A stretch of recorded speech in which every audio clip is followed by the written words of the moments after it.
उन्होंने जो मेरे लिए किया है ना, उसका एहसान हम सिर्फ एक थैंक यू बोल के नहीं चुका सकते। Mom, I can't even tell you मेरी हालत क्या थी उस कोल्ड स्टोरेज में। ठंड से मैं कांप रही थी, अनबेरेबल कोल्ड था। राजीव के प्यार में नीति इतनी पागल होगी कि भाई यहाँ पर खुदकुशी कर लेती है। हम देख ही रहते ना किस तरीके से यहाँ पर राजीव घर छोड़ के चला जाता है।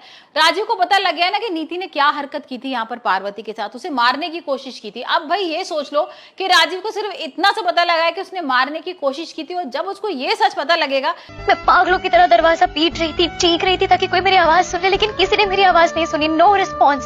आई वाज फीलिंग सो लो। आपको पता है, मुझे ऐसा लग रहा था जैसे मेरी जान ही निकल जाएगी। Oh I don't know how Rajiv वहां पहुंच गए। उन्हें कैसे पता चला कि मैं वहां हूँ? कि परी को नीति ने मारा था, उसको धक्का दिया था पहाड़ों पे से, तब क्या होने वाला है।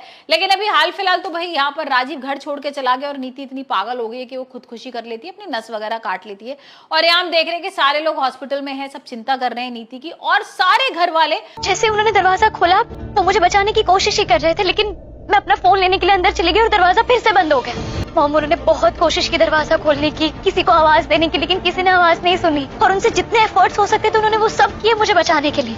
राजीव के ऊपर गुस्सा कर रहे हैं। सबको लग रहा है कि भाई राजीव ने गलती की है, सारा इल्जाम राजीव के ऊपर ही चला जाता है कि राजीव अगर गुस्सा नहीं करता तो यहाँ पर नीति ये स्टेप नहीं उठाती। हो सकता है नीति ये नाटक कर रही हो पार्वती का सच सामने लाने के लिए, या वाकई में हो सकता है कि उसने सुसाइड करने की कोशिश की। यहाँ तक कि उन्होंने अपना जैकेट भी निकाल के मुझे दे दिया, और शायद उन्हीं की बदौलत आपकी बेटी आपके सामने जिंदा है। मॉम, जान बचाई है उन्होंने मेरी। वाह, कितना ग्रेट इंसान है संजू बाजवा कि मेरी बेटी उस लड़के में इतनी सारी ग्रेटनेस देख रही है। ये दोनों चीजें हो सकती है, क्योंकि अब उसको समझ में तो आ गया था कि भाई पार्वती अब यहाँ से बाहर निकल गई है कोल्ड स्टोरेज से, तो अभी तो भाई वो मर नहीं सकती है। यहाँ पर उसकी जो जान से मारने का प्लान था वो भी खत्म हो गया है, और अभी वो सच भी पता लगाना चाहती है कि भाई ये पार्वती नहीं परी है। सबके सामने उसको एक्सपोज भी करना चाहती है, तो मे भी हो सकता है कि भाई वो नाटक कर रही हो। उसने आज तेरे साथ जो किया तो सब देख रही है, लेकिन 1 साल पहले उस लड़के ने तेरे साथ क्या किया था तो सब भुलाने के लिए तैयार है।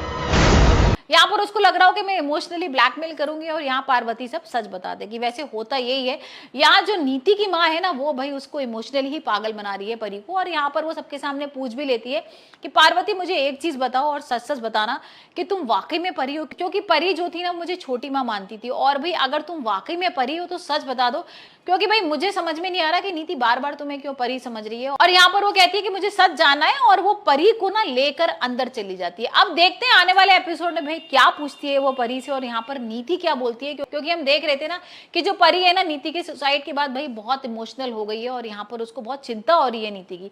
मतलब सोचो उस इंसान की चिंता हो रही है जिसने उसकी जान लेने की कोशिश की थी। तो देखते हैं कि भाई परी का क्या सच आ जाएगा सबके सामने।